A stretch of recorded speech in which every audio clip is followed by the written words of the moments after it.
Hello everyone. Today, myself Partha Protim Neog, along with my project partner Debashis Deka, are here to present our final year project on the topic designing a MOSFET based split array radio frequency energy harvester under the supervision of Manas Protim Sharma sir, Professor Kondaba Kumar Sharma sir, and under the co-guidance of Dr. Surajit Deka. This is the outline of our project. Moving on, we will follow this outline. Introduction. Before understanding what is radio frequency energy harvesting system, we should understand what is radio frequency. Radio frequency refers to the EM wave in the frequency range used for communication and broadcasting. This range includes frequency from 3 kHz to 300 GHz. Radio energy refers to the process of capturing and converting EM waves from environment into usable electrical energy. Radio frequency energy harvesting operates continuously by harvesting energy from ambient sources like Wi-Fi, cell tower, and radio stations. Motivation. As we all know that most of the energy sources available around us are non-renewable and releases pollutions and waste to the environment and are also costly. Examples of such resources are lithium battery, nuclear power, thermal power. Though there are other renewable energy sources, they are quite costly and requires maintenance. Our choices for radio frequency energy harvesting system is to provide a renewable, cost-effective, and abundant energy source, which is also a green energy, which can be used for wireless communication for low input power devices. Theoretical background. Radio frequency energy harvesting system consists of a radio frequency sources like RF generator, a pair of transistor and receiving antenna, with an impedance matching network, a rectifier, and power management system. This is a generic block diagram of a radio frequency energy harvesting system. Radio frequency source. A radio frequency source is a source which generates radio frequency electromagnetic waves. Example of radio frequency sources are RF generator, oscillators, microwave ovens, etc. The radio frequency signal is transmitted through a transmitter along with a transmission space reaching the receiving antenna connected to the impedance matching network. Impedance matching network generally ensures that there is no loss of quality of the signal between transmitted signal and receiving signal. Rectifier. A rectifier is a device which converts and rectifies the electromagnetic waves from radio frequency generator to a usable electrical DC voltage for low input power applications. Voltage multiplier works as a booster for the DC voltage after rectifications. During rectifications, there are some parameters which we needed to consider for ensuring our motive of rectification. Power conservation efficiency is the percentage of ratio of output power versus input power for a given AC input power. Sensitivity of the rectifier tells us the minimum AC input power required for the rectification of the word. The higher the sensitivity, the faster is the rectification and vice versa. Number of stages. The more number of stages, the more proper output and PC we will get. Rectification configuration. There are many rectification configurations used till date, among which distance charge pump rectification, cross couple differential drive rectification, power management. Power management is a part of radio frequency energy harvesting system where the output power is utilized by storing it directly or by directly using it simultaneously in different applications. This is the literature review of our project. Here is the problem formulation of our project. That is, designing a MOSFET based high efficiency rectifier for low input power to be operable at available radio frequency band, to optimize the rectifier by tailoring the aspect ratio and circuit parameters for achieving higher PC, and upgrading the design of the multi-stage configuration to attain higher output voltage as well as maintain satisfactory higher PC. Phase 1. Designing a rectifier circuit to convert radio frequency to DC. Distance charge pump circuit. Here are two general distance charge rectifier topologies. Figure 1. When an input signal is applied to the gate of M1 and M2, then they work alternatively as switches. During the positive half cycle of the signal, the M1 turns on and charges the capacitor C in while the minus half cycle the M2 turns on and M1 turns off. Then the charges is transferred from C1 to the output capacitor, thus increasing the Vout. In figure 2, when during the positive half cycle M1 turns on, assuming that VGS is above VTS, allowing the current to flow through, the source M1 rises, which is coupled to the gate M2. This increases the VGS of M2, helping it to turn on more easily during the next half cycle. During the negative half cycle, M2 turns on and allows the current to flow through it. The source M2 rises, which is coupled to the gate M1. This increases the VGS of M1, helping it to turn on more easily during the next half cycle. The cross coupling ensures during each half cycle the gate voltage of the transistor that is supposed to turn on is boosted by the source voltage of the other transistor. This effectively reduces the VTS drop. This is the proposed NMOS PMOS split array MOSFET based Dicton charge rectifier circuit. Here we have two arrays of PMOS rectifier and NMOS rectifier. When a DC input current is given into the circuit at the positive half cycle, P1 turns on, which stores the charges in C1. After that, during the negative half cycle, P2 turns on and P1 turns off, resulting in the charges from C1 to go to send it to C2, thereby increasing the Vout. Similarly, during negative half cycle in the NMOS chain, N1 turns on, resulting in the storage of charges in C2.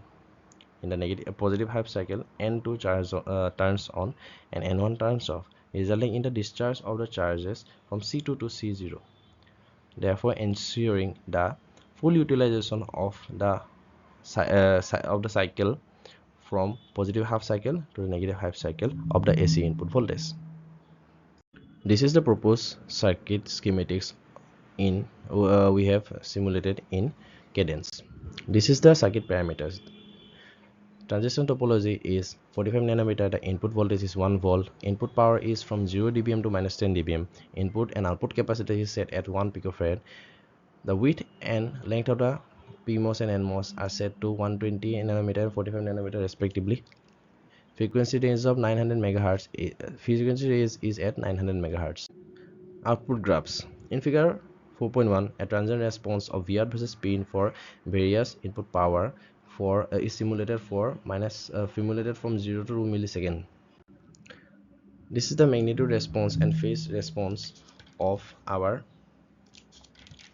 circuit. In the frequency response analysis, we have simulated it from 1 Hz to 1 GHz, and by comparing both the plots, we saw that in phase response beyond 63 MHz, the voltage does not lags out of phase. In magnitude response, we saw at beyond 56 kHz, our rectifier voltage output does not show any AC component. This is the Pin versus Vout graph versus PC. We have plotted a graph for PC versus Pin in minus 10 dBm to 0 dBm along with the Vout. We have compared the behavior of Vout at AC input for minus 10 dBm to 0 dBm. Here we have compared the Pout versus Pin for minus 10 dBm to 0 dBm. Results. This is the observation table for phase 1. Here we can see the value of various components for defined input power.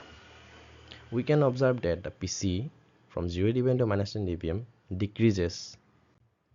First phase limitations and future aspect. Limitations of the first phase. From the above simulations, we have found that from 0 to 10 dBm there is a drop in PC percentage after simulating the circuit at 0, minus 2.5, minus 3, minus 4, minus 5, minus 7.5 and minus 10 dBm. We got a PC value of 80.32 percentage, 71.83 percentage, 60.27 percentage, 41.01 percentage, 16.48 percentage respectively. Also, the output voltage is at 10 dBm is 40 volt, which is very low for applications. As we know that radio frequency energy harvester work at very low input power, we are aiming to optimize the aspect ratio of the various MOSFET in rectifier circuit and minus 5 dBm for boosting the PC value and compare its behavior before and after optimization. Second phase, optimize the proposed circuit. Propose rectifier circuit simulation using Cadence. Simulation parameters for aspect ratio optimization at minus 5 input dBm.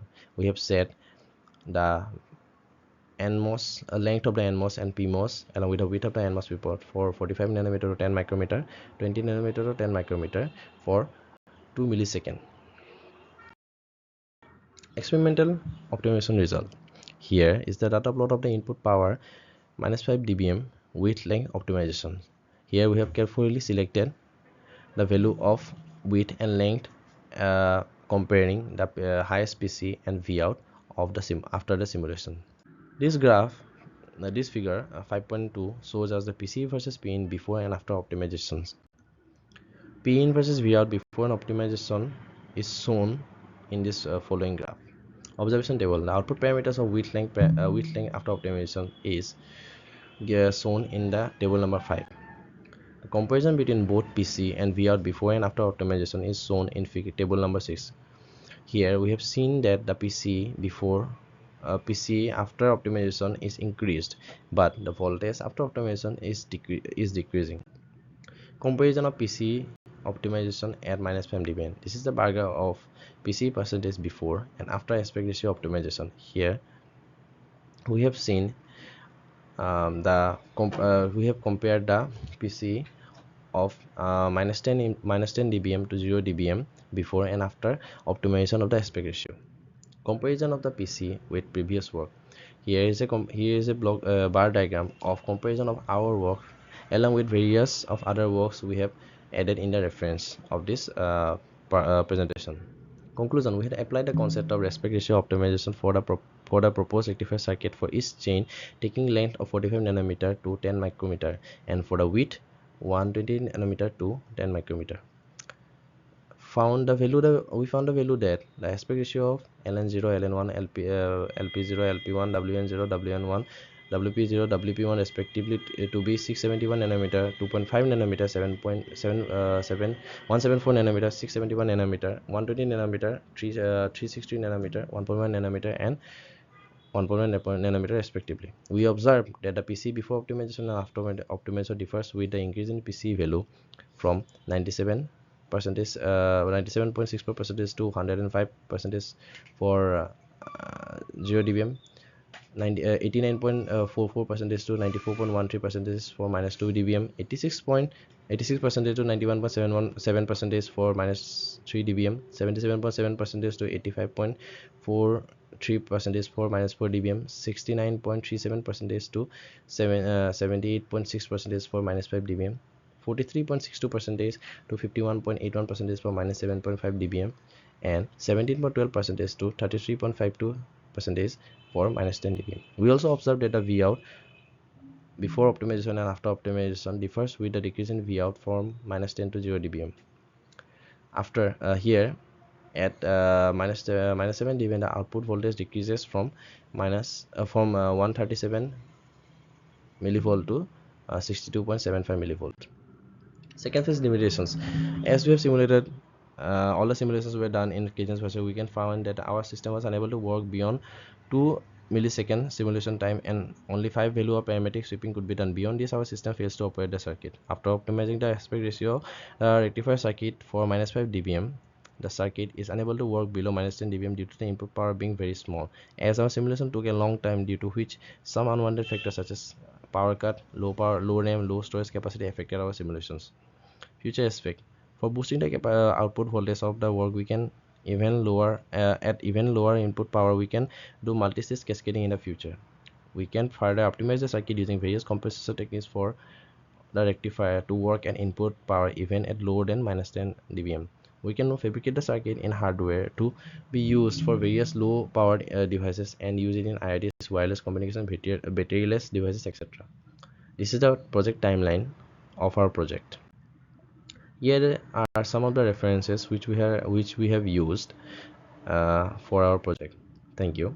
After this, there is a small video which shows the circuit simulation of our proposed circuit for -4 dBm, showing the Vout, Vin, current input current and output current along with the frequency response.